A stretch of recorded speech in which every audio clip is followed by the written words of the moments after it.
Tottenham Hotspur are in something of a crisis right now. Their sporting director is unable to work in essentially all of football right now due to some rules that he may or may not have broken, and FIFA don't really like that. They are also managerless after sacking Antonio Conte, so they are in desperate need of help. That is where we, the good people, are going to come in. Today, we're going to be having a look at 5 managers that could really improve Tottenham Hotspur, because Lord knows they need it. Please like the video and subscribe, it really would mean a lot to me. But now, let's go through 5 managers that would improve Tottenham Hotspur. Up first is Mauricio Pochettino. Yes, the former Tottenham boss. He is currently out of work after being sacked by Paris Saint-Germain. I actually didn't think he did a bad job at PSG, but clearly they wanted something a little bit different.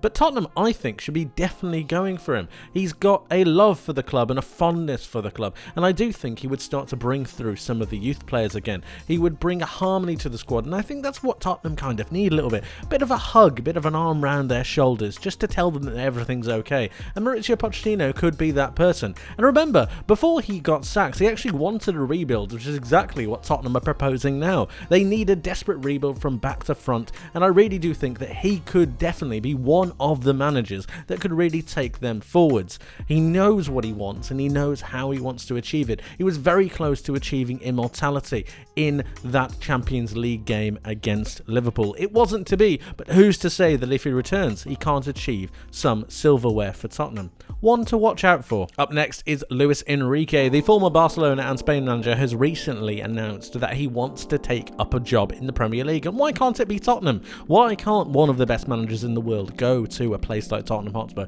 There is no reason. So Tottenham should be in the mix. Luis Enrique has created arguably one of the best Barcelona sides that we have seen in recent history, winning nearly everything and scoring a bucket load of goals to go with it. He wasn't as prolific as Spain manager, however they did play some beautiful football, and that's kind of where I'm going with this. Jose Mourinho and Antonio Conte really succeeded actually in stifling grounds, in just ripping away creativity from the Tottenham players and just stopping them from playing any kind of attacking or beautiful football.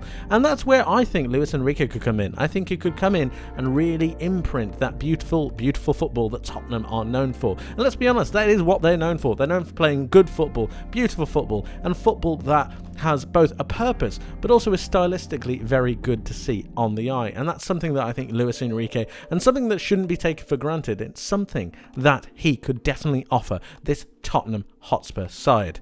Luis Enrique, a long shot, yes, but not out of the realms of possibility, I don't think. Up next is Julian Nagelsmann. He has obviously been sacked by Bayern Munich, and some could argue that he had too much of a meteoric rise from RB Leipzig to go to the German Giants. But I actually don't think he did too much of a bad job at Bayern. They are only 1 point off of the top spot in the Bundesliga, and they could go top with a win at the weekend. And on top of that, they're also in the quarterfinals of the Champions League. They're not doing anywhere near as bad as people think, and I think Julian Nagelsmann has been given a bit of the rough end of the deal here. But Bayern's loss is Tottenham's gain, and why shouldn't Tottenham go after one of the best coaches in the world currently? Because that is exactly what he is. He's tactically very, very good. He's very astute and he understands the game. He's very new in the way his ideas are approached, and he understands how the game should be broken down into parts. And I really do think that actually, almost without disrespecting Tottenham, a step down from Bayern Munich to go to a team like Tottenham, not necessarily too low, but definitely a good stepping stone, a building block for him to recreate and rebuild his career.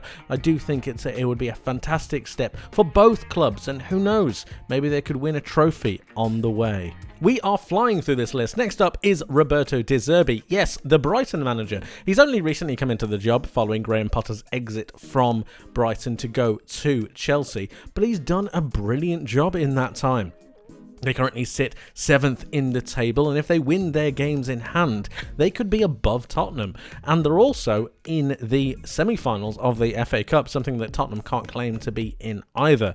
They play some very good, expansive attacking football. They have some metal about them. They've also got a really good just sense of style, sense of play, and there's an exciting nature about the way they go forwards. So, in my mind, that makes all of the categories and all of the criteria that would make up a good Tottenham boss. boss. He's stern, he's strict. You could see the way he dealt with the Leandro Trossard situation and how all that unfolded. He knows what he wants, and he knows what he wants from his players, more importantly, and he knows how to get it.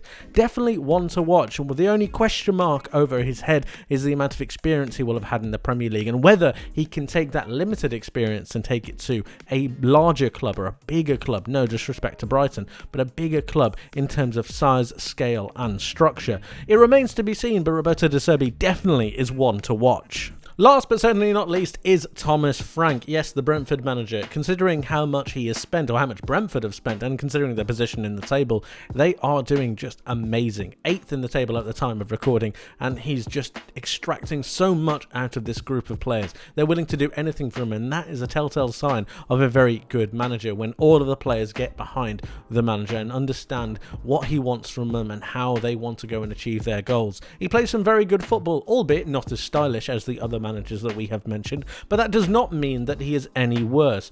He's very practical, he understands what he needs to do to try and get a result, and to be honest with you, Brentford still play some very good football, especially considering where they've come from and how they're achieving things in the Premier League. How does this affect Tottenham? Well, we all know that Daniel Levy doesn't really like to spend all too much money, and Thomas Frank has been working on a fraction of the budget than the other Premier League managers have had at their disposal, which means that he would be the perfect candidate for Levy at the very least. And as in terms of how they would play football and how that would go about, Thomas Frank is still a very, very good manager, and I do believe, unfortunately for Brentford fans, that he is destined for, with no disrespect, bigger and better things. And I think if you ask a lot of Brentford fans, they would, albeit through gritted teeth, agree with that thought process, because he's just so good. He gets so much out of the players, and I do think it's a matter of time before he takes that next step up the pecking order of managers. Thomas Frank is going to be making a move somewhere, so why not towards Tottenham, somewhere where he can really embed himself and really begin on a project that could make his career that little bit better. Thomas Frank is definitely another one to watch. That's it for today, guys. Thank you ever so much for watching. I hope you enjoyed. If you did, please leave the video with a like and subscribe if you haven't, for more content like this coming very soon. Make sure you hit that notification bell as well. You don't want to miss what's coming up in the near future. And let me know your thoughts in the comment section below on who should be the next Tottenham Hotspur manager. Did I miss someone off this list? Is there someone you would like to put forward? Please do let me know. And finally, let me know who should be Tottenham manager. I would love to hear from you. But like I said, that's it from me for today. Thank you ever so much for watching. I hope you have a wonderful rest of your day. I hope you have a wonderful rest of your week. And I hope to see you in the next one. But until then, my friends, take care of yourselves and bye-bye.